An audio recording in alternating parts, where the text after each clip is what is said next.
बिस्मिल्लाहिर्रहमानिर्रहीम। सामीन, दुआ कबूल होने के लिए अहादीस में मुख्तलिफ़ वज़ाइफ वारिद हुए हैं। हज़रत अनस रज़ी अल्लाह तआला अन्हु से रिवायत है, ये मुस्नद अहमद की रिवायत है। फरमाते हैं कि एक दफ़ा उम्मे सुलैम रज़ी अल्लाह तआला अन्हा आप सल्लल्लाहु अलैहि वसल्लम की खिदमत में हाज़िर हुईं और फरमाने लगीं कि ए अल्लाह के नबी, मुझे कुछ ऐसे कलिमात बताएं कि जिनके ज़रिए से मैं दुआ किया करूं और वो दुआ कबूल हो। तो नबी करीम सल्लल्लाहु अलैहि वसल्लम ने क्या इरशाद फरमाया, आइए देखते हैं इस वीडियो में।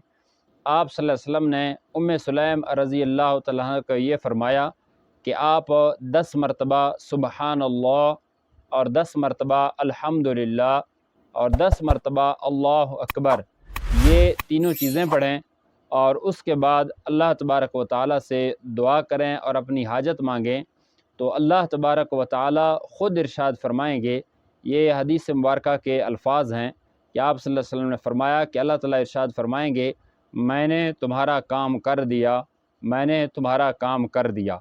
तो देखें कितनी बड़ी बात है कि आप सिर्फ़ और सिर्फ 10 मरतबा सुबहान अल्लाह, 10 मरतबा अल्हम्दुलिल्लाह और 10 मरतबा अल्लाहु अकबर पढ़ें और उसके बाद अल्लाह तबारक व तआला से अपनी हाजत के लिए दुआ मांगें। तो इंशाअल्लाहुल अज़ीज़ ये दुआ कारगर साबित होगी और आपकी जो भी ज़रूरत हो वो ज़रूर पूरी होगी, क्योंकि आप सल्लल्लाहु अलैहि वसल्लम के फरमाई हुई बात में कोई शक की गुंजाइश नहीं है।